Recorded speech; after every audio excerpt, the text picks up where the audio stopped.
कैसे हो आप लोग। आज हम पढ़ेंगे ज्योमेट्री में आपका 9th क्लास का चैप्टर नंबर 6। जो चैप्टर नंबर 6 है इसका नाम है lines and angles. Lines and angles के बारे में पढ़ेंगे। इससे पहले आप लोगों ने पढ़ा होगा 8th क्लास में ज्योमेट्री जो भी पढ़ा होगा। अब हम 9th क्लास में पढ़ते हैं ज्योमेट्री क्या है। इसमें ज्योमेट्री का फर्स्ट चैप्टर है आपका जो सिलेबस में है आपके। तो लाइंस एंड एंगल्स के बारे में पढ़ते हैं। सबसे पहले तो हम देखना ये चाहते हैं कि जैसे कि चैप्टर का नाम से पता चल रहा है लाइंस एंड एंगल्स, तो हमें लाइंस के बारे में पढ़ना है और एंगल्स के बारे में पढ़ना है। तो देखते हैं लाइन क्या होता है। लाइन का मीनिंग क्या होता है। लाइन का मीनिंग होता है कि ब्रेथलेस लेंथ। ब्रेथलेस लेंथ का मतलब होता है लाइन। तो ब्रेथलेस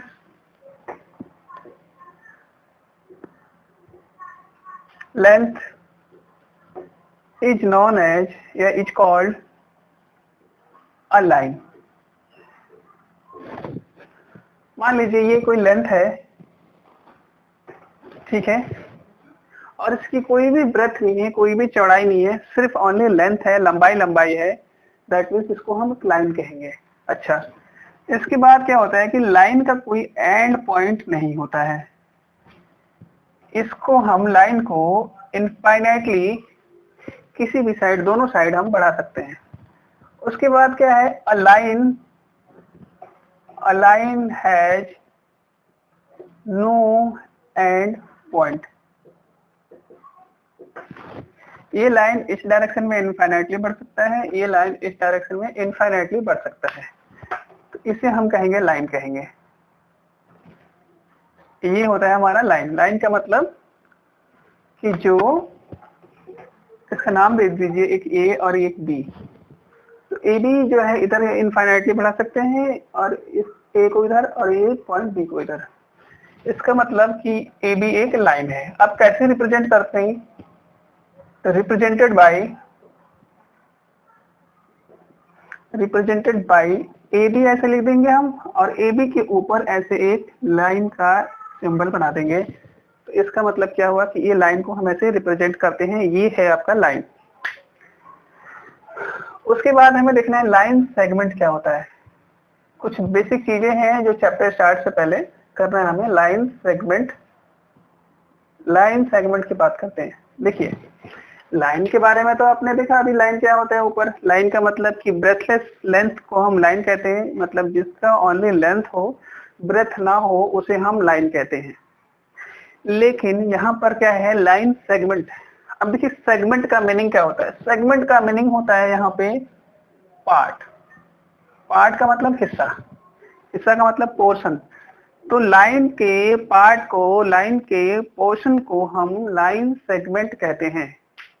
लाइन सेगमेंट की अगर हम बात करें तो कैसे डिफाइन करेंगे इसे, तो line segment it is defined as the part of a line. किसी भी लाइन का पार्ट ऑफ अ लाइन, उसे हम लाइन सेगमेंट कहते हैं।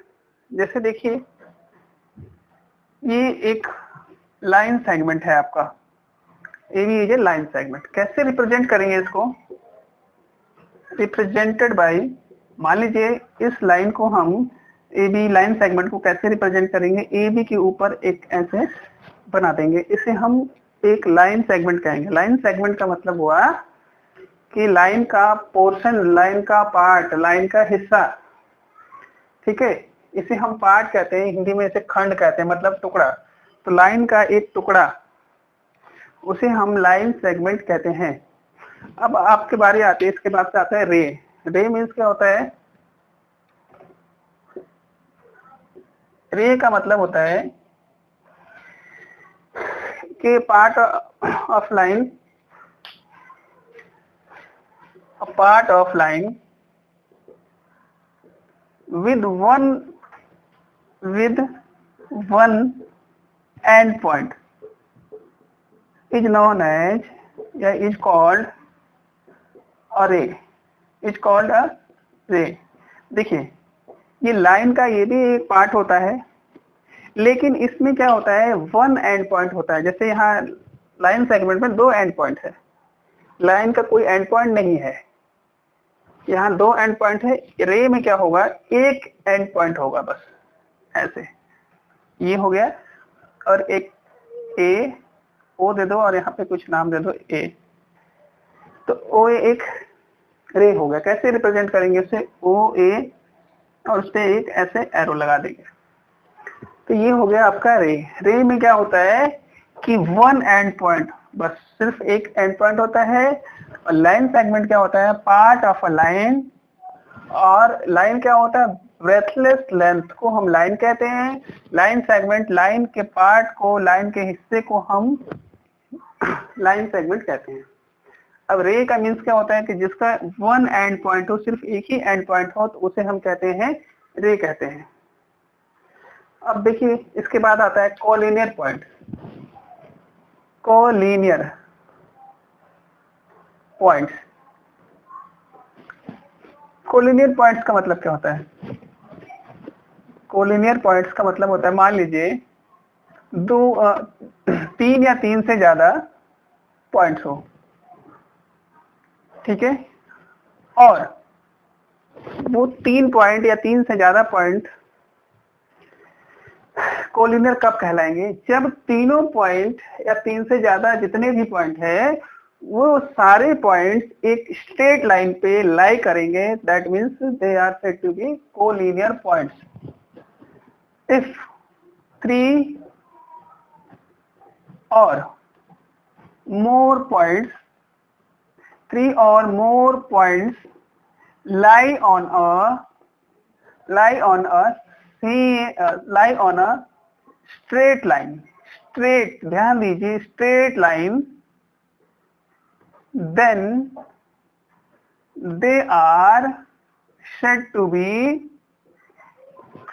be collinear points, collinear points।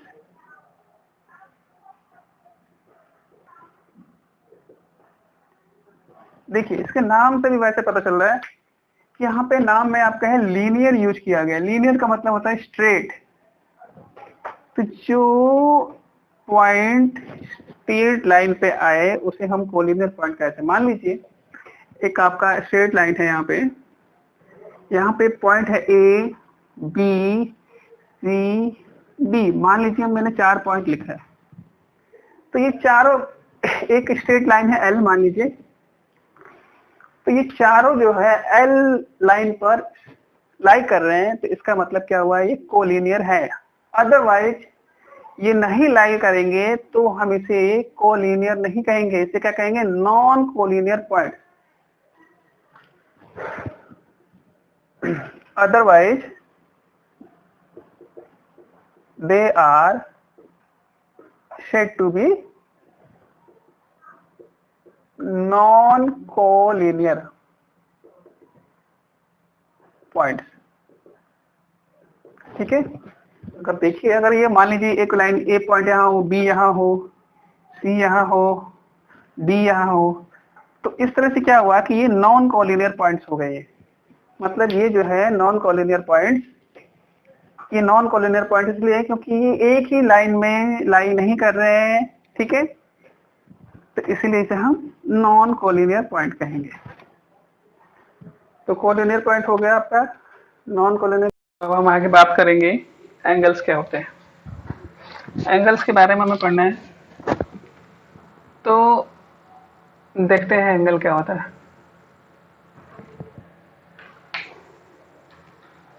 Angle कब फॉर्म होता है, एंगल क्या होता है। An angle is form, an angle is formed when two rays are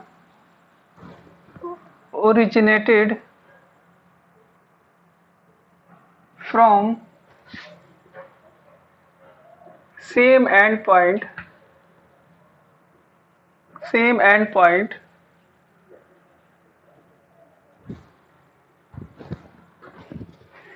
तो देखते हैं फिर कैसे एंगल बनता है। ये हमारा दो रे है और ये दोनों का कॉमन स्टार्टिंग पॉइंट है, जिससे कि ये एंगल बनता है। जब दो रे किसी एक कॉमन पॉइंट पे इंक्लाइन होते हैं तो एंगल बनता है। जैसे कि यहाँ लिखा हुआ है, angle is formed when two rays are originated from same end point. ये इसका एंड पॉइंट है। ये हो गया बेटा आपका रे वन और ये है रे टू। तो ये इसका हो गया कॉमन पॉइंट और इसे हम बोलेंगे एंगल। मतलब जब दो रे किसी सेम कॉमन पॉइंट से स्टार्ट होते हैं तो एंगल फॉर्म होता है। उसके बाद हमें देखना है, इसे हम इस कॉमन पॉइंट को, इसे कॉमन पॉइंट है, इसे हम वर्टेक्स कहते हैं। अब हमें देखना है types of angles.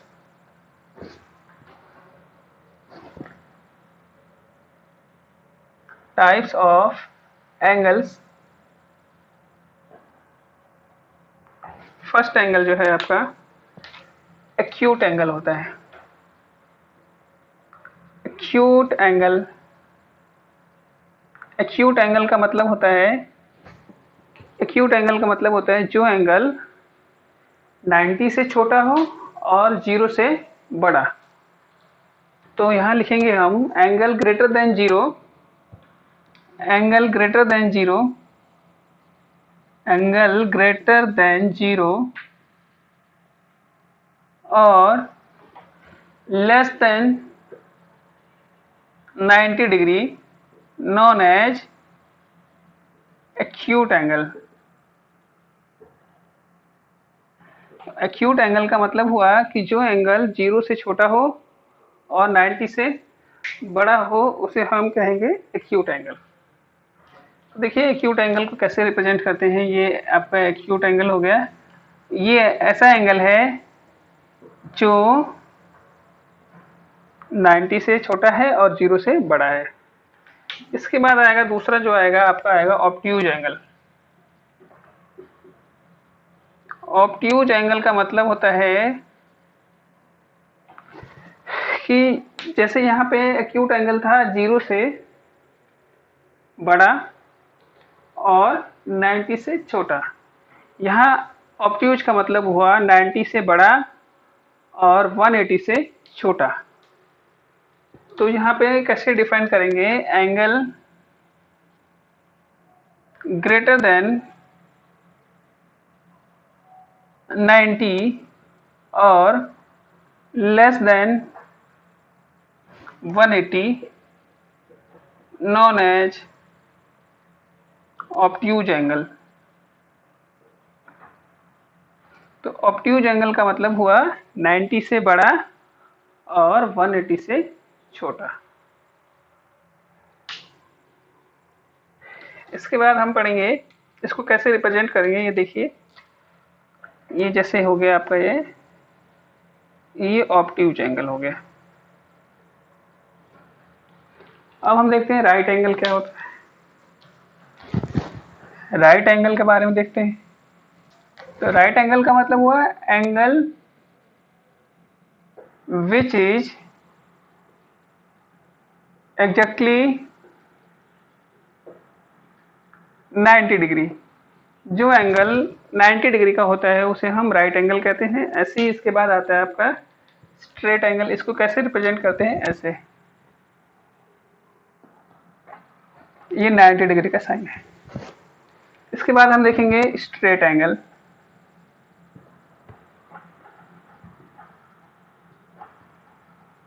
Straight angle जो होता है 180 डिग्री का होता है।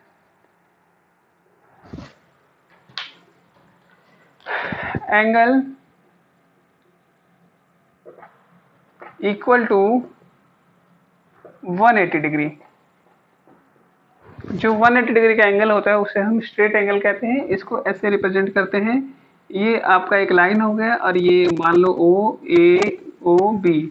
तो ये 180 का एंगल होता है, उसे हम स्ट्रेट एंगल कहते हैं। जो बिल्कुल स्ट्रेट लाइन पे एंगल बनता है उसे हम स्ट्रेट एंगल कहते हैं, 180 डिग्री का होता है।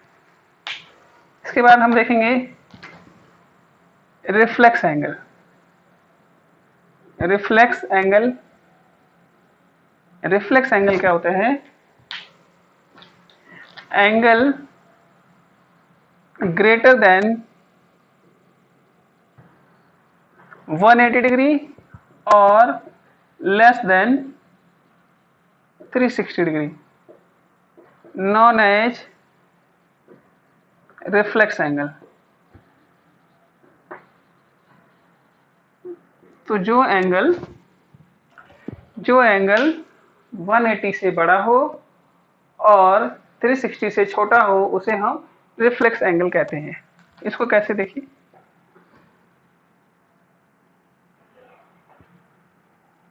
ये हमारा रिफ्लेक्स हो गया।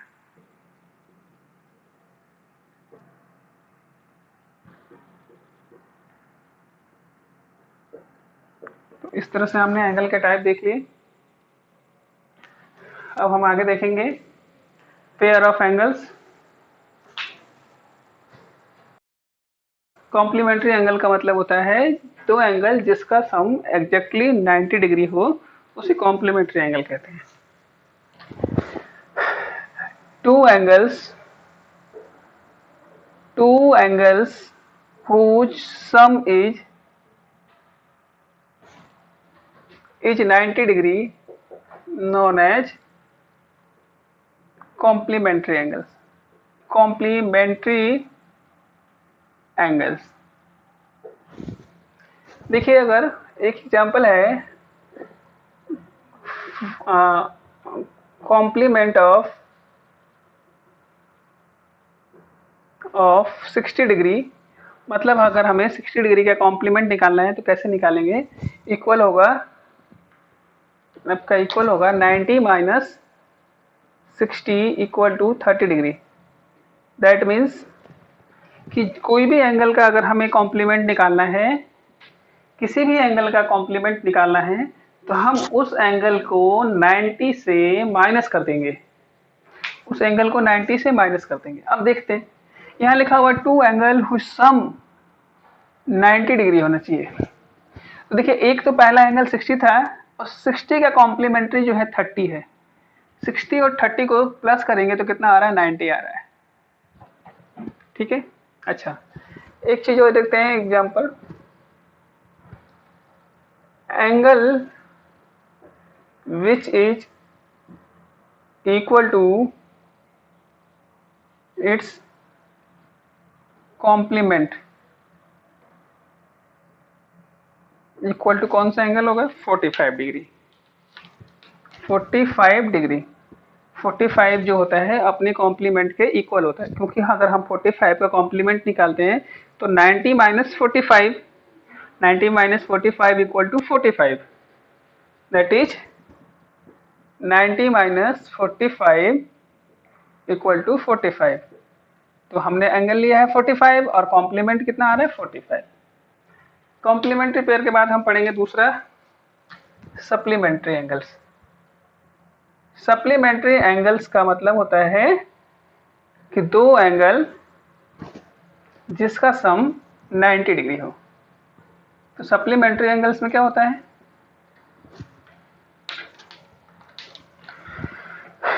Two angles whose sum is 180 degree, जिसका सम कितना होना चाहिए? 180 डिग्री हो, उसे हम सप्लीमेंट्री एंगल्स कहते हैं। अगर हमें सप्लीमेंट ऑफ किसी भी एंगल का सप्लीमेंट निकालना है तो उसे 180 से माइनस करेंगे। Supplement of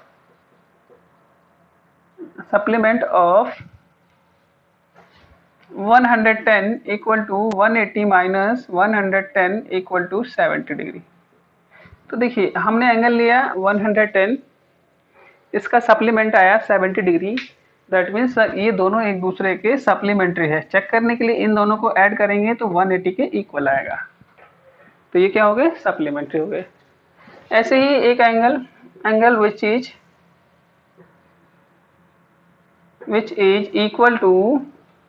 equal to its supplement equal to 90 degree. मतलब 90 एक ऐसा एंगल है जो अपने सप्लीमेंट के इक्वल होता है। दैट इज अगर 90 का सप्लीमेंट निकालेंगे हम तो 180 माइनस 90 इक्वल टू 90, ये एंगल और ये सप्लीमेंट दोनों का सम कितना आया 180 डिग्री। तो मतलब 90 एक ऐसा एंगल है जिसका सप्लीमेंट 90 ही आता है। अब देखेंगे हम रिफ्लेक्स एंगल। रिफ्लेक्स एंगल्स, तो रिफ्लेक्स एंगल का मतलब होना चाहिए, रिफ्लेक्स एंगल क्या होता है कि दो एंगल जिसका सम 360 डिग्री होता है उसे हम रिफ्लेक्स एंगल कहते हैं। टू एंगल्स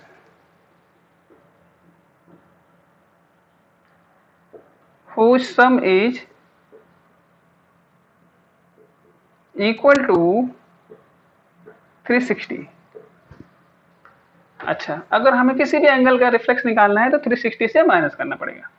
तो रिफ्लेक्स ऑफ 200 का हमें रिफ्लेक्स निकालना है तो इक्वल टू 360 माइनस 200 बराबर 160। देखिए अब ये एंगल और ये इसका रिफ्लेक्स दोनों को सम करेंगे 360 आ गया। अच्छा, angle which is equal to its reflex equal to 180 degree. 180 एक ऐसा एंगल है जो अपने रिफ्लेक्स के बराबर आता है, क्योंकि अगर हम 180 को 360 से माइनस करेंगे, 180 को 360 से माइनस करेंगे तो 180 ही आएगा। अब आगे देखना है हमें एडजेसेंट एंगल क्या होते हैं। एडजेसेंट एंगल्स, ठीक है। तो देखिए दो एंगल एडजेसेंट कब होंगे, टू एंगल्स आर एडजेसेंट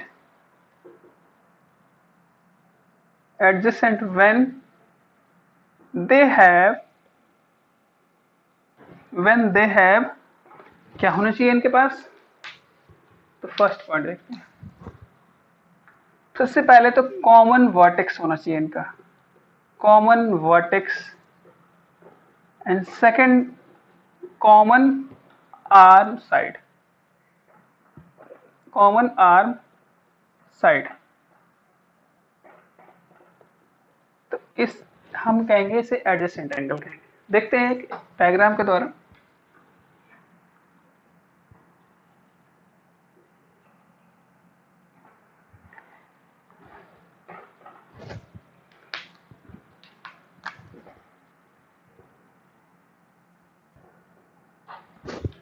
देखिए ये एंगल 1 है और ये एंगल 2 है और ये हो गया। अब एंगल 1 और एंगल 2 मैं बोल रहा हूँ कि एडजेसेंट है, तो अब एडजेसेंट है तो इसके लिए कंडीशन है दो।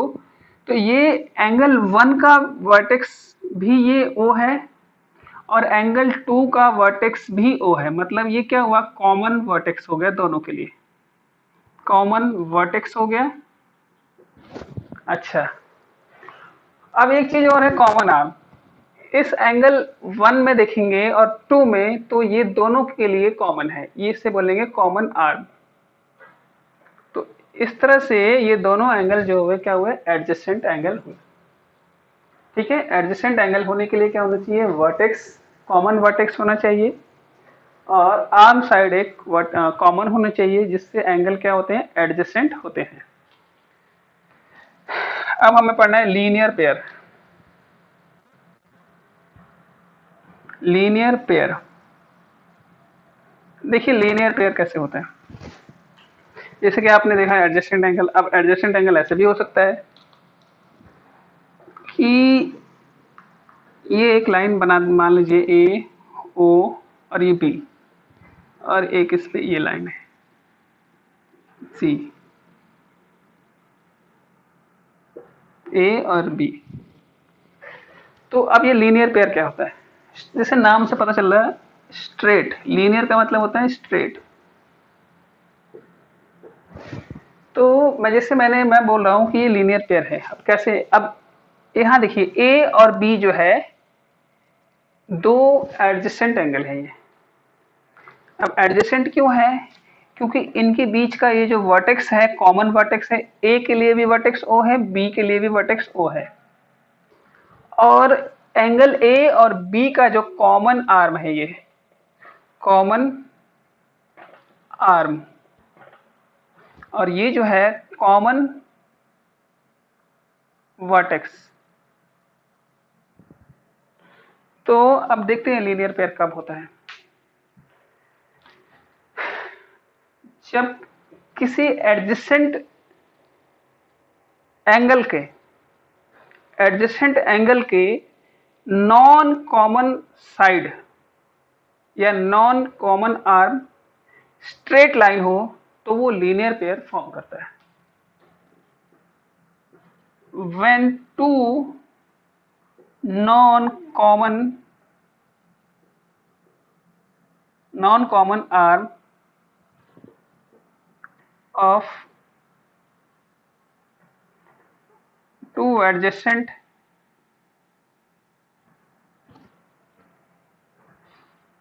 angles are straight line, are straight लिख देंगे या स्ट्रेट लाइन भी लिख देंगे, straight, then they form a linear pair.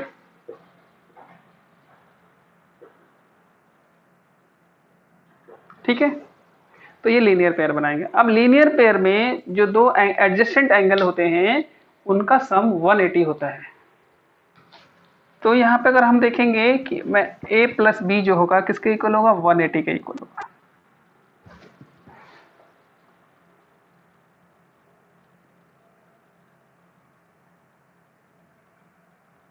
The sum of angles of linear pair is 180 degree. तो ये 180 क्यों होता है? Because AOB is a line. AOB एक लाइन है और इससे पहले हमने पढ़ा है स्ट्रेट एंगल। स्ट्रेट एंगल मतलब जो स्ट्रेट लाइन पे एंगल बनता है, तो AOB एक स्ट्रेट लाइन है। इसके ऊपर जितने भी एंगल बनेगा वो क्या होगा, आपका 180 डिग्री का होगा। इसीलिए A और B का जो सम आया है 180 के इक्वल है। तो हम कह सकते हैं कि लीनियर पेयर में एंगल का सम जो होता है 180 डिग्री होता है। ठीक है, इसके बाद देखते हैं हम वर्टिकली अपोजिट एंगल।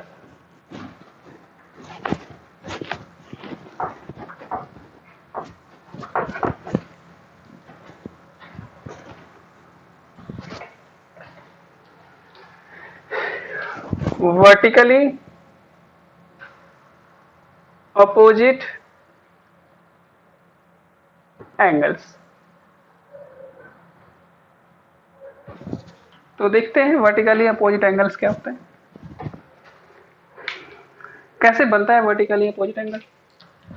ये देखिए, ये मैंने x की तरह दो लाइन को इंटरसेक्ट करा दिया।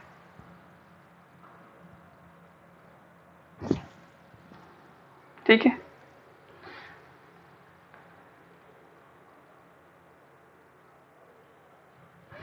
तो दो एंगल वर्टिकली अपोजिट कब कहे जाएंगे, जब इनके आर्म्स अपोजिट हो। मान लीजिए ये वाला एंगल A है और ये एंगल, इसको मान लीजिए एंगल B और इसको C और इसको एंगल D। ठीक है, तो ये इसमें क्या हुआ, कॉमन वर्टेक्स हुआ। चारों एंगल के लिए ये क्या हुआ, कॉमन वर्टेक्स हुआ O जो हो गया आपका क्या हो गया, ये इसका हो गया वर्टेक्स, कॉमन वर्टेक्स। तो मान लीजिए ये A एंगल की बात करते हैं हम, तो A का अपोजिट एंगल कौन सा है, C। A का अपोजिट एंगल कौन सा है, C। मींस A के वर्टेक्स के अपोजिट एंगल जो है C है। ठीक है, तो वर्टिकली अपोजिट एंगल के पेयर हो गए आपके pair of vertically opposite angles are A and C। A angle है और A का वर्टेक्स है ये O, तो A एंगल के वर्टेक्स का अपोजिट एंगल है C, तो ये हो गया वर्टिकली अपोजिट एंगल। इसी तरह से D एंगल है यहाँ पे, pair of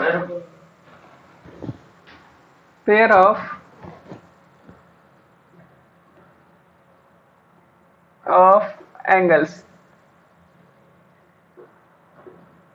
pair of angles में सबसे पहले आता है हमारा कॉम्प्लीमेंट्री पेयर ऑफ एंगल्स, जिसे हम कहते हैं complementary angles. Complementary angle, complementary angle क्या होता है? कॉम्प्लीमेंट्री एंगल का मतलब होता है कि दो एंगल जिसका सम 180 डिग्री हो, sorry, and D and B, D and B, ये हो गया हमारे वर्टिकली अपोजिट एंगल। अच्छा, तो एक लाइन लिखे, pair of vertically opposite angles are equal. तो जो वर्टेक्स के अपोजिट एंगल होते हैं वो क्या होते हैं? इक्वल होते हैं। अभी हम प्रूव करेंगे, that is angle A equal to होगा एंगल सी के and angle D equal to होगा एंगल वी के। तो ये एंगल इसके इक्वल हो गया। तो हमने देखा वर्टिकली अपोजिट एंगल क्या होते हैं। तो वर्टिकली अपोजिट एंगल कब होते हैं? जब दो रे आपस में इंटरसेक्ट करते हैं और इनके जो रे अपोजिट होते हैं एक दूसरे के। तो कोई भी एक एंगल लेते हैं हम, जैसे मान लीजिए ए एंगल लेते हैं, तो ए का वर्टेक्स देखेंगे क्या है? ये ओ है। तो ए के वर्टेक्स के अपोजिट जो एंगल होता है उसे हम वर्टिकली अपोजिट एंगल कहते हैं। इसी तरह डी है, डी का वर्टेक्स क्या है? ओ है, तो इसका अपोजिट एंगल है बी। अच्छा, जब हम वर्टिकली, जैसे मान लीजिए ये अगर ऐसे हो गया हमारा, ऐसे हो गया ये, तो क्या ये वर्टिकली अपोजिट है कि नहीं, ये देखते हैं। ओ हो गया ये, ठीक है। अब मान लीजिए ये हो गया एंगल ए, तो क्या इसका ये अपोजिट है? नहीं है, ये इसका अपोजिट नहीं है, क्योंकि ये जो एंगल है इसका रे इसके अपोजिट है यहाँ पे। लेकिन इस आर्म, ये जो एंगल है इसका आर्म जो है ये इसका अपोजिट इस साइड नहीं आया है, इसीलिए ये वर्टिकली अपोजिट एंगल नहीं होगा। इसके लिए कंडीशन है।